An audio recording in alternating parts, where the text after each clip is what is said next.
일본의 소프트웨어 산업이 존재하는가?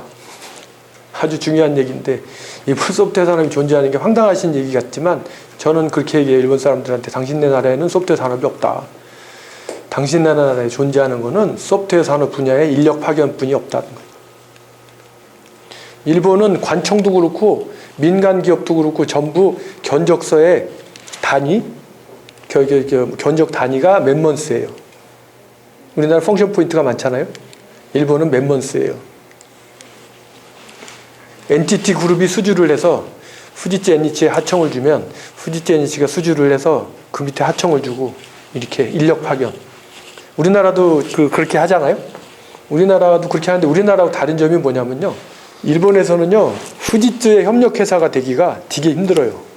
하려고 그러면 자산 검증도 받아야 되고 아주 복잡해요. 근데 대신에 협력회사가 일단 되면 은행이 융자를 받을 때 후지츠하고 협력회사입니다는 걸 첨부하면 융자를 받는데 아주 도움이 돼요. 어려워지면 일이 없어도 일을 만들어줘요. 그러니까 최소한 한 70% 정도까지는 그러다 보니까는 일본의 이런 2차, 3차 하청업체 사람들은 소속감이 있어요. 나는 LG협력업체라는 자부심도 있고 자기 회사 마크 옆에다가 LG협력업체를 자기가 써요. 그렇게 하고 LG는 그 회사를 위해서 많이 도와주고. 근데 이게 좋은 것 같잖아요. 거꾸로 우리나라는 죄다 중소기업이 인재들 키워놓으면 다 뽑아가고. 그죠? 그 다음에 일 있을 때는 협력업체 약 등록해갖고 했다가 일 없으면 다 자르고. 이렇게 하는 게 많잖아요. 저도 그것 때문에 일본에 갔기도 해요. 저는 그 삼성이나 LG하고 이 나라에서 싸워서 내가 이길 수 있는 방법은 없다라고 생각을 했고요. 제 꿈이 뭐였냐면요. 삼성하고 LG를 을로 만드는 거였어요. 저희 직원이 57명이었었는데 인력 파견 다 보내놓고 했었는데 계약 기간이 10개월 이상 남았는데 불러갖고 한 달치 더 줄 테니까 해약하자. 그래서 다 해약했어요. 57명 어디 가서 뭐 해서 먹고 삽니까? 도저히 납득이 안 가는 일을 당했기 때문에 거기에 자우대가 그랬어요. 근데 이게요. 결국은 어떻게 되냐면 그 협력업체를 그렇게 도와주다 보니까 이 사람들은 그 치사하고 더러운 게 없기 때문에 그냥 거기만 보고 있으면 되는 거예요. 그냥. 그죠? 그러니까 무슨 솔루션을 개발해 갖고 삼성에 팔고 LG에 팔고 세계에 팔고 이게 필요 없고 그냥 평소에 관리만 잘해두면 먹고 살잖아요. 사장님 입장에서는. 그러니까 인력 파견인 거예요. 그래서 예를 들어서 LG 인력 파견하잖아요. 그러면 일이 늘어나잖아요. 그러면 한국 같은 경우에는 턴키를 준 거에 대해서는 보장을 안 해주잖아요. 일본의 경우에는 턴키라고 하더라도 멤버스가 늘어난 게 명확하면 다 줘요. 이제 그런 식으로 하다 보니까 이게 사회주의가 되는 거예요. 스티브 잡스하고 염종순하고 똑같이 일멤버스라고 얘기하면 스티브 잡스가 뒤로 자빠질 거 아니겠습니까? 이 인간이 얼마 정도의 능력이 있느냐가 중요한 것이지 한 달 동안 여기 앉아있는 게 중요한 게 아니잖아요. 일본은 맨먼스 사회거든요. 국가 예산도 맨먼스로 잡아요. 그러니까 당연히 중소기업의 경쟁력뿐만 아니라 대기업의 경쟁력도 없어지는 거예요. 근데 우리나라는 그렇게 밟히고 잡초처럼 살다 보니까 저 같은 경우에 대기업하고 상대 안 하고 내가 이길 수 있는 방법은 내가 갑이 되는 방법밖에 없고 갑이 되는 방법 중에 하나가 그 누구도 못 따라오는 솔루션을 개발해서 이걸 팔면 다 아시면 사게 돼 있지 않습니까? 여러분들 솔루션도 대기업 사잖아요. 그런 식으로 생각이 가게 되는데 저 나라는 이게 뜨뜻미지근하게 적당히 살려주니까 안 되는 거예요. 이게 여러분들이 보시면 후지츠, 히다치, NEC, 일본전기 다 그런 식이에요. 한국 기업 일본 진출에 대해서 아까 말씀드렸죠. 왜 가야 되는지. 일본에 왜 갑니까? 그거부터 시작해야 돼요. 한국 시장에서 잘 안 되기 때문에 일본 간다? 한국에서 안 팔리는 게 일본에서 팔리겠습니까? 한국에서 좀 되니까 이제 해외 시장 가보겠다? 해외 시장 일본에 가려고 그러면 그 정도 또 팔려면 노력과 비용도 들어가잖아요. 그거 계산해야 되거든요. 진출 준비가 됐는지, 언제 들어갈 것이 시점. 아까 제가 메일 솔루션 얘기했잖아요. 그 시점에 들어가면 안 되는 거였어요. 그 시점. 그러니까 우리나라하고의 갭이 있기 때문에 그 갭을 알고 들어가서 갭을 활용을 하거나 아니면 갭이 없을 때 들어가야 되는데 보니까 경쟁력이 있거든요. 있잖아요. 그죠? 여러분들이 시장조사를 맡기면 그 회사는 여러분들한테 의뢰를 받은 시장 조사에 대해서 가능성이 있다라고 써줘야 다음번에 일도 오는 거고. 그렇잖아요. 거기다 대고 시장 조사에 의뢰를 했는데 가치 없음이라고 해버리면 일 없잖아요. 그 사람한테 여러분들 무슨 정보를 바랍니까? 그 다음에 어떻게 들어갈 것인지. 예를 들어서 아까 제가 말씀드렸잖아요. 일본이라는 나라는 우리나라보다 시장 규모도 엄청나게 크고 그 다음에 남의 나라 땅에 가서 이게 진짜로 아무것도 없는 맨바닥에 뛰어야 되는데 사장님보다 열심히 일해줄 사람 있겠습니까? 그걸 갖다가 현지에서 사람 하나 뽑아가지고 그 사람한테 맡긴다 그래야 그게 되겠습니까? 저는 제가 해보니까 안 되더라고요. 그래서 보통 저는 여러분들한테 추천을 하는 게 여기에서 사장님이 믿을 수 있는 신복을 1년이 됐든 2년이 됐든 키우세요. 안 그러면 그 사람을 그냥 일본에 보내서 유학을 시키세요. 어학학원에. 그러니까 이 해외 시장 진출이 되는 거는 게릴라전이라고 생각해요. 저는. 그렇기 때문에 충성심이 필요하고요.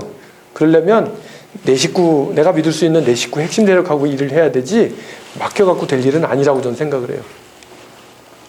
그 다음에 누구와 함께 할 것인가 파트너 전략. 그 다음에 누구를 만나야 되는지 요거 있잖아요. 산업구조의 부적합한 영업 전개. 이거에 대해서 제가 말씀드릴게요. 제 체험담 가지고. 제가 일본 사람을 데려와서 공부시키는 모임 이름이 인터넷 컬럼부스라고 해요. 인터넷 컬럼부스라는 프로그램은 지금 10여 년째 하고 있는데 누계로 4,000명 이상이 왔었고 그 사람들을 왜 내가 데려오게 됐냐면요. 이런 얘기를 일본 사람들한테 내가 얘기를 한 거예요. 한국은 이렇게 잘 돼 있다. 너희들은 지금 뭐 하고 있냐. 이렇게 해야 된다라고 얘기했더니 그 사람이 그러냐 그럼 나도 그렇게 하고 싶은데 나한테 도와달라고 얘기를 해야 내가 먹고 살잖아요. 컨설팅 하는 사람인데. 근데 내가 그 얘기를 했더니 되도 않을 소리 하지 마라. 예를 들어서 여러분들 앞에 염종순이 서 있는 게 아니라 태국이나 방글라데시 사람이 와가지고 방글라데시가 여러분들 나라보다 선진적인 데가 많다라고 얘기하면 여러분들이 느끼는 감정 비슷한 거예요. 그때 당시에 2000년에. 그래서 이 사람들을 데려와서 백문이 부여일견이라고 여기서 보게 하고 느끼게 하면 되지 않을까 싶어서 이제 시작을 한 게 인터넷 컬럼부스예요. 근데 여기에서 이제 중요한 거는 여러분들도 그걸 하셨을 거예요. 보여준 거는. 근데 제가 한 거는 1인당 수업료가 20만 행이에요. 20만 행. 20만 행이면요. 비행기 싹 요즘에 4만 행. 나머지는 제가 해주는 거, 제 강의, 2박 3일 동안 강의해주는 거하고 밥 먹여주는 거, 그 다음에 호텔에도 재우는 거. 그것밖에 없어요. 그거를요, 일본 사람들은 이제껏 한국에 여러분들이 바이어라고 그래갖고 초대해서 먹여주고 재워주고 퍼먹이고 그래가지고 그게 당연한 줄 알아요. 그래서 저는 바꾼 게 20만 엔이라는 허들을 만들었어요. 돈이 비싸야 그 돈을 지불하고도 한국에 공부하러 가야 되겠다라는 사람이야말로 제 파트너가 될 수 있는 사람이었고요. 그거를 자기가 결제할 수 있는 사람, 권한이 있는 사람. 그래서 저희 콜럼부스 멤버 4,000명 중에는 그야말로 여러분들 이름만 들면 아는 회사 사장급들이 많은 거예요. 담당자 레벨은요 그렇게 못 와요. 20만 원씩 주고. 그래서 그거를 이제 해가지고 4,000명을 교육을 시켰잖아요. 근데 제가 요즘 일본 사람들한테 얘기하는 게 니들은 1%야. 4,000명 중에 저하고 일하는 사람은 1%예요. 그러니까 일본이 안 바뀌는 거죠. 그 다음에 이제 왜 솔루션을 이거 하게 됐냐면 예를 들어서 아까 주민등록등본 얘기를 했잖아요. 그럼에도 불구하고 니네는 왜 이렇게 비싼 돈으로 시스템을 개발하냐 이런 거를 얘기를 했더니 그 사람 하는 얘기가 아니 이걸 만들려면 그 정도 된다고 일본 벤더들은 얘기를 하더라. 그래서 여러분들 현 사가시의 그 행정정보화 사업을 삼성 SDS가 한 걸 아실 거예요. 들어보신 적 있죠? 제가요 그 얘기 해드려야 되겠는데 재밌으니까 제가 그 사가시의 컨설팅 사업자였었어요. 그래서 이거를 일본 애들하고 하려고 그랬더니 일본 밴드들한테 맡기려고 했더니 아까 얘기한 그 정도 레벨밖에 안 되고 돈도 비싸고 그래갖고 이걸 한국 기업에 맡기고 싶다.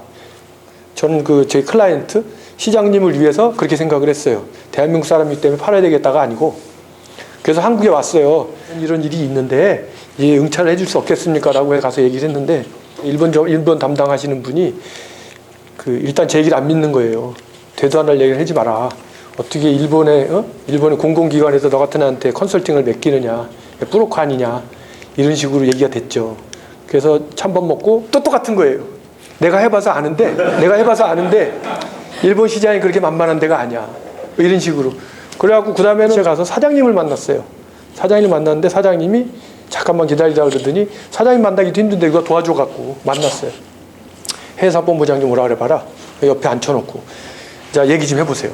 그러면 내가 얘기를 했어요. 그랬더니 사장님이 해외사업본부장한테 뭐라고 물어보냐면, 이 양반 얘기 너 어떻게 생각하냐, 이게 비전이 있다고 생각하냐 라고 얘기를 했던 거예요. 그랬더니 이 사람이 갑자기 뭐라 그러냐면, 염사님 진짜 훌륭하신 분입니다. 일본에서 그렇게까지 일을 하셨다는 거는 진짜 자기가 알고 있는 일본에서 있을 수 없는 일입니다 라고 얘기를 하길래 난 좋은 얘기인 줄 알았거든요. 그 얘기의 뒷배경은 뭐냐면, 그러니까 어렵게 하나 딴 거지 그 다음이 있을 얘기가 아닙니다라는 얘기인 거죠. 그렇게 해갖고 결국 아무것도 안 됐어요. 컨설팅 사업자로서는 예산 집행하고 입찰해야 되는데 입찰되면 안 되잖아요. 근데 내가 예산 잡아놓은 건 13억엔이고 일본 애들은 20억엔 이하로는 안 한다 그러고, 내가 보기엔 8억엔이면 될 것 같고, 한국 사람 계산으로 어떻게 해요? 일본 업체는 안 들어올 거 아니에요. 다시 백을 써가지고 좀 도와달라. 그래서 RFP를 써야 되는데 제가 RFP를 쓸 능력이 없었어요. RFP를 좀 써줄 수 없겠느냐 그랬더니 뭐라는지 아세요? 돈 달래요. 여러분들 관공서에 RFP 여러분들 써달라면 여러분 공짜로 안 써줍니까? 써주죠, 그죠? 나보고 돈을 달래요. 그래갖고 1,000만원에 계약했다니까요, 내가. 1,000만원에 계약했는데 무슨 이상한 사건에 휘말려가 중간에 다 문을 닫더라고요. 그래가지고 계약 중에 문 닫은 거예요. 그래갖고 내가 800만원밖에 안 줬는데 좌우지간 지들이 사양을 썼어요. 근데도 나보고 돈 달라 그러고. 그러고 나서 입찰을 이제 했잖아요. 입찰을 했는데 뭐 부정은 안 했지만 최대한 도와줬어요.